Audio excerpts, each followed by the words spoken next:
Audio Hub Preview.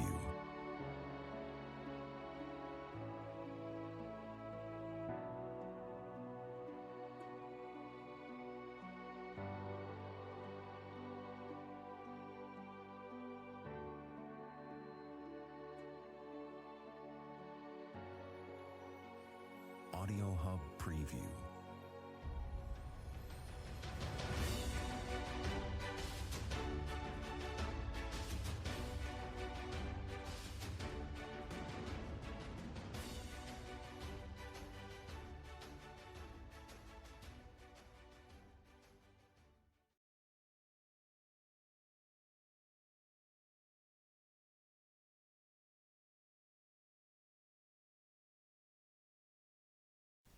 Je n'ai pas de souvenir particulier de ma petite enfance, si ce n'est que l'on m'a raconté que je dessinais beaucoup, que j'éprouvais le besoin de mettre de petits textes dans des bulles. Et puis en grandissant, j'ai eu très envie d'avoir ma propre bibliothèque. Et pendant mes études, j'ai eu la chance d'avoir un prof de français extraordinaire qui nous emmenait à la Comédie Française lorsqu'on étudiait les classiques. Et pour nous parfaire en grec et en latin, nous a emmenés en Italie du Sud. Et puis plus tard, comme beaucoup de gratteurs de guitare, j'ai commis quelques chansons avant de passer à l'écriture de mes spectacles équestres, de mes sons et lumières et des scénarios. D'ailleurs, mon premier roman, Loup de Bois-Corde, était au départ un scénario qui avait trouvé des oreilles attentives, mais hélas, une production aléatoire.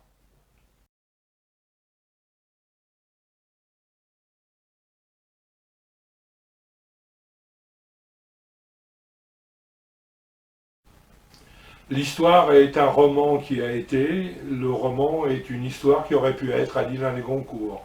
Moi, pour moi, écrire, c'est pouvoir s'évader. Écrire le quotidien, Zola l'a déjà fait, et tellement bien que je n'en vois pas la nécessité. Surtout de nos jours, apporter une part de rêve me semble indispensable. Est-ce que l'on met beaucoup de soi dans ses écrits? Bien sûr, surtout en ce qui me concerne, au travers de mes spectacles équestres, des films, des télés auxquels j'ai participé. Tout a grandement contribué à mon écriture. Et puis, rendre hommage à mes chevaux dans chacun de mes bouquins me semble une bonne chose par rapport à tout ce qu'ils m'ont apporté.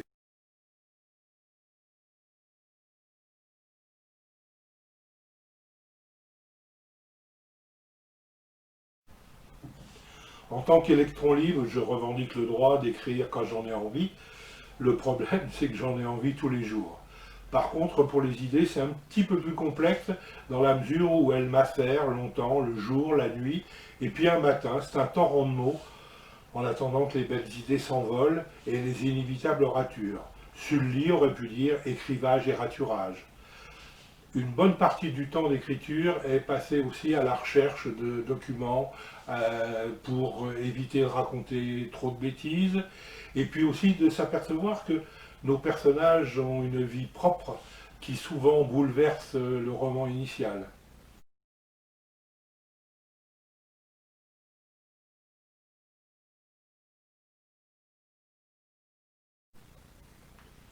Oh, plusieurs. J'ai déjà la chance que Isabelle, fille d'Acadie, soit sortie cette année. La suite de Loup de Bois-Corde intitulée Romaric, le fils du loup sortira en 2021. J'en ai un autre en comité de lecture. Et puis dans les cartons, une bonne demi-douzaine, soit en réécriture, soit en correction, en attendant celle de ma correctrice préférée, dont un qui a pour sujet les chevaux et les cavaliers avec des réflexions équestres d'un cheval.